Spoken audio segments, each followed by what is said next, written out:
골로새서 3장 1절에서 4절까지의 말씀을 한 목소리로 받들어 읽겠습니다. 그러므로 너희가 그리스도와 함께 다시 살리심을 받았으면 위의 것을 찾으라. 거기는 그리스도께서 하나님 우편에 앉아 계시느니라. 위의 것을 생각하고 땅의 것을 생각하지 말라. 이는 너희가 죽었고 너희 생명이 그리스도와 함께 하나님 안에 감추어졌음이라.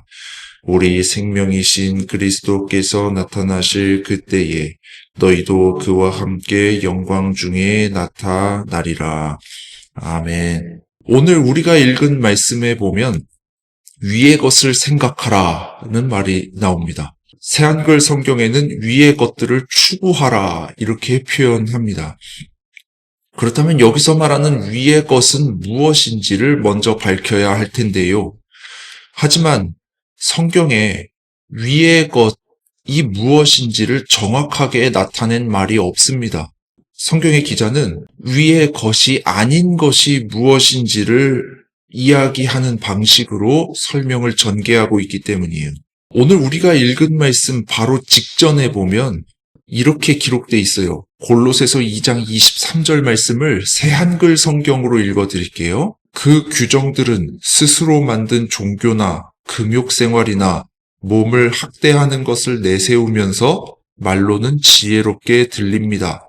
그러나 육신의 욕망에 빠지는 것을 막는 데는 아무런 값어치가 없습니다. 성경의 기자가 말하는 것은 금욕생활이라고 하는 것이 우리의 경건에 아무런 도움이 되지 않는다. 현대 교회들 중에서도 금욕적인 방식을 취함으로써 부흥한 교회가 꽤 있습니다. 하지만 성경의 기자는 금욕적인 생활은 영적인 것과 거리가 멀다고 얘기를 해요. 그러므로 위의 것을 찾으라. 이게 오늘 우리가 읽은 말씀의 시작입니다. 자, 그렇다면 위의 것은 무엇일까? 앞서 말씀드렸듯이 성경의 기자는 위의 것이 무엇인지를 정확하게 이야기하지 않습니다. 하지만 위에 무엇이 있는지는 이야기를 해요. 그것을 우리가 살펴보면서 우리가 위의 것을 추구한다는 것이 어떤 것인지를 한번 살펴보고자 합니다. 첫 번째, 위에는 그리스도께서 계신다라는 것입니다. 우리는 그리스도께 우선순위를 두어야 한다라는 거예요. 제가 목회를 하면서 어떤 훌륭한 다른 목사님의 그런 목회 철학을 본받아서 이렇게 해보려고 해도 그게 잘 안 되는 경우가 많아요. 그런데 가만 보면 예수님도 그랬던 것 같아요. 누가복음 7장 33절에서 34절에 이렇게 기록돼 있어요. 세례 요한이 와서 떡도 먹지 아니하며 포도주도 마시지 아니하며 너희 말이 귀신이 들렸다 하더니 인자는 와서 먹고 마심에 너희 말이 보라 먹기를 탐하고 포도주를 즐기는 사람이요 세리와 죄인의 친구로다 하니. 당대 최고의 선지자였던 세례 요한은 금욕주의적인 생활을 하였습니다. 하지만 세례 요한과 동시대에 살았던 예수님은 세례 요한과 정반대되는 행동을 했다라는 거예요.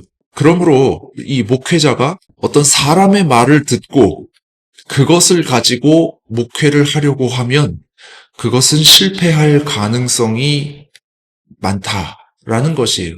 그러므로 우리는 하나님께 기도해 가면서 하나님께서 나에게 뭐라고 말씀하시는가를 귀 기울여 들어야 합니다. 두 번째, 위에는 하나님의 보좌가 있습니다. 하나님의 보좌라는 것은 권세와 통치를 의미합니다. 우리가 왕좌에 앉은 사람을 왕이라고 부르잖아요. 그 똑같은 거예요. 하나님의 보좌에 앉은 분을 이 세상을 통치하는 분이라고 우리가 인식을 합니다. 우리는 하나님께서 통치하시는 대로 따라가야 합니다. 기독교는 하나님이 세상을 만드셨다고 생각한 반면에 공산주의는 인간이 신을 만들었고 종교는 단지 통치자의 통치를 위해 이용되고 있다고 생각을 합니다. 자, 그럼 누구 말이 맞을 것인가? 그들이 맺는 열매를 보면 알 수 있지 않겠습니까? 이 세계 역사를 공부하다 보면 신기한 것을 하나 발견하게 돼요. 하나님의 존재를 인정하지 않는 국가가 더 독재적이라는 걸 우리는 발견하게 돼요. 그 말은 무슨 말입니까? 우리가 역사의 교훈을 무시하지 않는다면 하나님을 믿는 것이 더 좋은 것이라는 걸 금방 알 수 있는 것이죠. 셋째, 위에는 우리의 생명이 감추어져 있다라는 거예요. 우리는 예수님을 믿음으로 영원한 생명, 참 생명을 얻을 수 있습니다. 금욕이나 율법 준수를 통해서는 구원을 받지 못한다라는 것이 성경이 말하는 진리입니다. 하지만 사람들은 그것을 잘 모르기 때문에 마치 항공사 마일리지 교환하듯이 종교 간의 선행 점수, 수행 점수를 교환하자고 말합니다. 즉, 타종교에도 구원이 있다고 얘기를 하는데 그것은 이치에 맞지 않아요. 왜냐하면 일단 기독교는 오직 믿음으로 말미암아 구원을 받는다고 주장하거니와 설령 이 종교 간의 선행 점수나 수행 점수를 공유하는 것이 가능하다 해도 타종교에 구원이 있다고 말하는 것은 이치에 맞지 않아요. 왜냐하면 기독교가 말하는 천국과 불교가 말하는 극락, 이슬람교가 말하는 천국이 같을 수 없기 때문이에요. 타종교에도 구원이 있다고 말하는 사람들이 가리키는 그 구원은 구체적으로 어떤 구원을 가리키는 것입니까? 이거 어느 누구도 설명할 수 없어요. 우리는 단지 믿는다는 이유만으로 구원을 주시는 좋으신 하나님을 믿기 바랍니다. 그럴 때 우리는 행복한 인생을 살아갈 수 있을 것입니다. 이제 적용의 말씀을 드리며 설교를 마무리하고자 합니다. 적용의 말씀입니다. 우리의 시선을 하늘에 둡시다.